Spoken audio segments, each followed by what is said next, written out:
द्वितीय विवाह करिवे अनुभव महांती ग्रीन सिग्नाल देले अनुभव।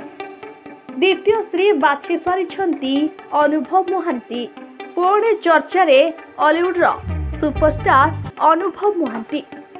पारिवारिक विवाद को नहीं से गत किछि दिन हेबो विवाद रे थिबा बेले पुणे तांको कहानी रे एक नुआ ट्विस्ट आसीछि।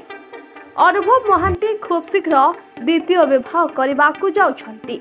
आउ एथर हाथ गंठी पड़िबो तांको बांधवी जागृति शुक्लांक सह। उभयंक मन मिसी सारिछि।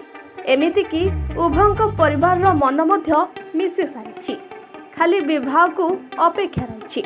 एहा कोनोसी रियल लाइफ रो कथा नहे बरं तांको वास्तविक जीवन रे द्वितीय थर पाई से विवाह करने को जाउछंती। जहाको नहीं एक बेस चर्चा हेउछि। हाँ आज्ञा आपण ठीक सुनुछंती। अनुभव महांती पुणी थरे विवाह बंधन रे बांधी हेबे। आउ एक कथा से निजे एक नेशनल पॉडकास्ट रे स्वीकार करछंती। जहार वीडियो वर्तमान सोशल मीडिया रे खूब भाइराल हेबारे लागिछि। कारण अनुभव जागृतिंक सह विवाह करि पारंती बोली जे चर्चा हेउतला ताहार पुण्यछेद पड़िछि। दीर्घ दिनर नीरवता परे अनुभव जागृति शेष रे विवाह संपर्क रे मुह खोलिछंती।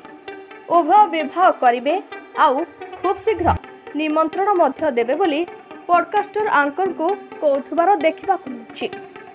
जागृति शुक्ला कहिछंती एमिति एक खराब समय रे मो जीवन रे आसीथिले अनुभव महांती जेउथि पई तांको ना चर्चा हला। सेमानक वैवाहिक जीवन भितर को मते टणा गला। मोर कोनोसी भूल न थाई भी मते बदनाम करा गला। सेतेबेले मो परिवार पूरा भांगी पड़िथिले। आउ सेही समय अनुभव को संपूर्ण परिवार मते सपोर्ट करथिले। एहा सह से कहिछंती लोके अनेक थरा पचारंती दुहे को डेट करूछु कि नहीं, किंतु आम परिवार आउ तांको परिवार उभयंक सह डेट करबा आरंभ कर दैछंती। पॉडकास्ट रो एंकर प्रश्न करथिले जदि परिवार डेट करूछंती ताहले आपण दुहे भी करुथबे बोली आशा करूछु। एहार उत्तर रे अनुभव महांती कहिछंती आपण को निश्चिंत निमंत्रण मिलिबो। एहा परे जागृति मध्य कहिछंती बिना सगुन रे मो अनुमति देबिनी लफाफा निश्चित देबाकू पड़िबो।